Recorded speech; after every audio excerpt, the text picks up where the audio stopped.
और उसे अपने घर ले आया। उसकी माँ ने दोनों को देखा तो बोलने लगी, अरे साहिल, ये किस नाटक वाली को ले आया तू? और इसने ये इतने छोटे कपड़े क्यों पहन रखे हैं? माँ, ये नाटक वाली नहीं, आपकी बहू है। मैंने इससे शादी कर ली है। विभा, माँ के पैर छुओ। कम ऑन साहिल, मैं किसी के पैर नहीं छू सकती। विभा, ये हमारा कल्चर है, घर के बड़ों के पैर छूते हैं। ओके साहिल। विभा जैसे ही शोभा के पैर छूने के लिए झुकी तो शोभा ने उसे डांटते हुए कहा, चल हट यहाँ से, दूर हो जा मेरी नजरों से। न जाने कहाँ से इसे उठा लाया है। तेरे लिए लड़कियों की कमी थी क्या, जो ऐसी लड़की को ले आया? हमारे घर के संस्कारों के बारे में तो सोच लेता, लोग क्या कहेंगे? माँ, आप भी कैसे पुराने जमाने की बात कर रही हो? आप कपड़ों और भाषा से किसी के संस्कारों को जज नहीं कर सकती। साहिल ने अपनी माँ को समझाने की बहुत कोशिश की, लेकिन वो कहाँ कुछ मानने वाली थी। शोभा अपनी बहू के कपड़ों और स्टाइल की वजह से हमेशा उसके कैरेक्टर पर टिप्पणी करती रहती। एक दिन विभा अपनी सास के लिए चाय बनाकर लाई। गुड मॉर्निंग मॉम, ये आपकी टी। ऐ छोरी, तुझ में संस्कार नाम की चीज है या नहीं? गुड मॉर्निंग ना बोला कर मुझे। हमारे यहाँ बहुएं पैर छूती है, और तूने ये कैसे कपड़े पहने? देख जरा मेरी बेटी रानी को, सीधे सादे कपड़े पहनती है वो। मॉम, आपकी बेटी को फैशन की बिल्कुल भी नॉलेज नहीं है। उसी तो आप तंबू भी दे देंगी ना, तो वो तंबू भी पहन लेंगी।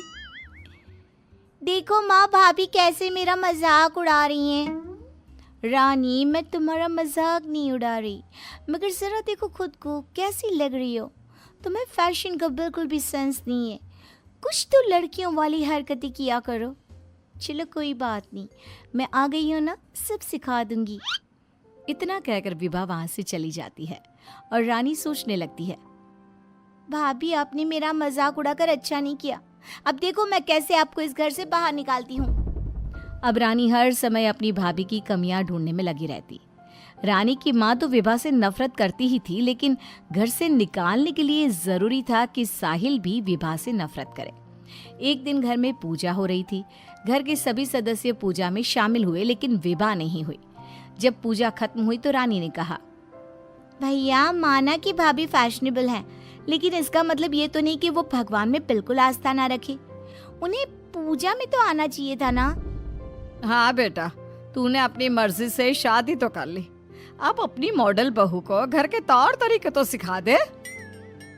अपनी बहन और माँ की बात सुनकर साहिल विभा के पास गया और उससे कहने लगा, विभा, आज घर में पूजा थी, तुम क्यों नहीं आई पूजा में? पता है लोग कितनी बातें बना रहे थे। माय डियर हस्बैंड, इतना गुस्सा क्यों हो रहे हो? जरूरी नहीं कि भगवान को खुश करने के लिए पूजा में शामिल होना पड़े। जब भगवान को दिल से याद कर लो ना तो बस उसी समय होगी उनकी पूजा। विभा, तुम शब्दों के जाल में मुझे मत फंसाओ। मैं जानता हूँ तुम इन सब चीजों को नहीं मानती, लेकिन तुम माँ की खुशी के लिए ही चली जाती। कम ऑन डार्लिंग, तुम तो छोटी सी बात को खींच रहे हो। मुझे पूजा में जाने से कोई प्रॉब्लम नहीं थी। मुझे किसी ने बताया ही नहीं पूजा के बारे में। अगर माया रानी बता देती तो मैं चली जाती। इसी तरह दोनों में काफी देर तक बहस चलती रही। अब विभा की ननद और सास किसी न किसी बात पर दोनों का झगड़ा करवाती रहती। जो भी शोभा के घर आता तो वो उसके सामने अपनी बेटी और बहू की तुलना करती। एक दिन उनके घर पर उनकी पड़ोसन आई।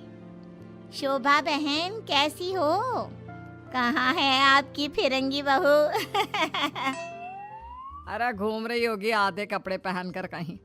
जब से आई है जीना हराम कर दिया है। शोभा बहन, वैसे जो भी हो, आपके बेटे साहिल ने ऐसी लड़के से शादी करके सही नहीं किया।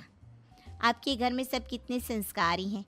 आपने अपनी खुद की बेटी की कितनी अच्छी परवरिश की है, और आपकी बहू, उसके तो पूरे मोहल्ले में चर्चे हैं। हाँ बहन, बात तो सही कह रही हो। एक मेरी बहू है जिसे ना बात करने का तरीका आता है, ना कपड़े पहनने की तमीज़ है। और एक मेरी बेटी है, संस्कारी, सुंदर, सुशील, सर्वगुण संपन्न है मेरी बेटी। आप तो जल्द से जल्द बस अपनी बेटी की शादी करने के बारे में सोचो। कहीं ऐसा ना हो कि आपकी बहू के चक्कर में आपकी बेटी से कोई शादी ही ना करे। पड़ोसन की बात शोभा के दिमाग में बैठ जाती है और वो रानी के लिए रिश्ता ढूंढना शुरू कर देती है। एक दिन शोभा की तबीयत अचानक खराब हो जाती है। माँ, क्या हो गया है आपको? आप दिन भर अपने कमरे में लेटी क्यों रहती हो? अरे पता नहीं बेटी क्या हो गया है, कई दिन हो गए बुखार आ रहा है। मॉम, आपको डॉक्टर के पास जाना चाहिए, ऐसे तो आपकी हेल्थ खराब होती जाएगी। ओ अंग्रेजन, अपनी अंग्रेजी अपने पास रख। माँ किसी डॉक्टर के पास नहीं जाएगी। मैं अभी माँ को काढ़ा बना कर देती हूँ, माँ बिल्कुल ठीक हो जाएंगी। लेकिन रानी, डॉक्टर ब्लड टेस्ट करके बता देगा कि मॉम का फीवर क्यों नहीं उतर रहा। इसी तरह कई दिन हो गए। शोभा का बुखार उतरने का नाम नहीं ले रहा था और रानी उन्हें डॉक्टर के पास जाने नहीं दे रही थी। एक दिन विभा रानी को बिना बताए शोभा को डॉक्टर के पास ले गई। शोभा को 4-5 दिन हॉस्पिटल में रहना पड़ा।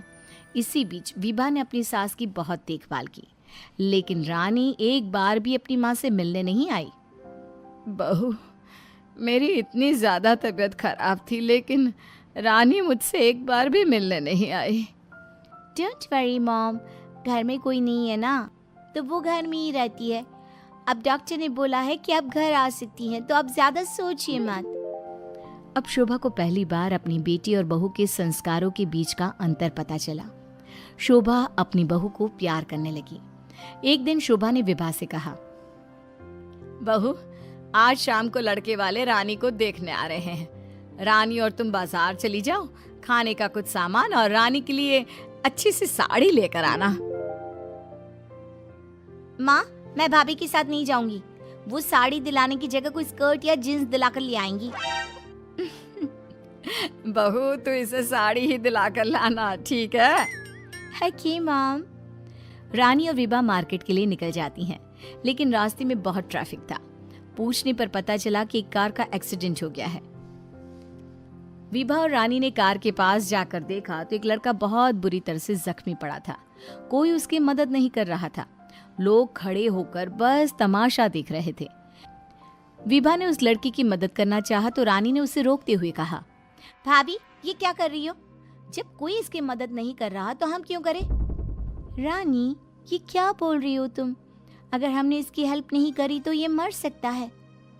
लेकिन भाभी, पुलिस का झंझट कौन संभालेगा? पुलिस उल्टा हमसे ही सवाल जवाब करेगी। वो सब बाद में देखेंगे, पहले इसे हॉस्पिटल पहुंचाते हैं। विभा और रानी उस लड़के की जान बचा लेती हैं और उन्हें घर आने में देर हो जाती है। शोभा उनसे पूछती है, तुम दोनों को इतनी देर क्यों हो गई आने में? देखो शाम होने वाली है, लड़के वाले किसी भी समय आते होंगे। माँ, आपकी लाडली बहू की वजह से देर हो गई। मुझे आज पता चला भाभी को समाज सेवा का शौक भी है। रानी ने पूरी बात अपनी माँ को बता दी। शोभा ने बहू को डांटने की जगह उसकी तारीफ की। वो तीनों बात कर ही रहे थे, तभी साहिल वहां आकर कहता है, माँ, जो लड़का रानी को देखने आने वाला था उसका एक्सीडेंट हो गया है। क्या?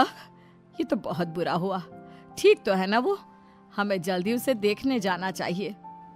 माँ, वो ठीक है, उसके घर वाले बता रहे थे कि 2 लड़कियों ने उसे हॉस्पिटल पहुंचाया है। अगर वो उसे वक्त पर हॉस्पिटल ना लेकर जाते तो उसका बचना मुश्किल था। 2 लड़कियों ने? डार्लिंग, हमने भी आज एक लड़की का हॉस्पिटल पहुंचाया था। कहीं ये लड़का वही तो नहीं जो रानी से मिलने आ रहा था? सभी हॉस्पिटल पहुंचे तो ये लड़का वही निकला जिसकी जान विभा और रानी ने बचाई थी। सब ने दोनों की बहुत तारीफ की।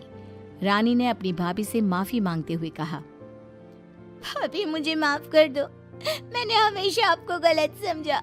अगर आप ना होती तो मैं कभी भी किसी अनजान आदमी की मदद ना करती। डोंट क्राई डियर, हमें अच्छे काम करते रहने चाहिए। साहिल दोनों की बात सुनकर कहता है, देखा रानी, मैं कहता था ना, संस्कार चरित्र में दिखाई देते हैं, कपड़ों और भाषा में नहीं। इसीलिए कभी किसी के कपड़े देखकर उसका कैरेक्टर सर्टिफिकेट नहीं बनाना चाहिए।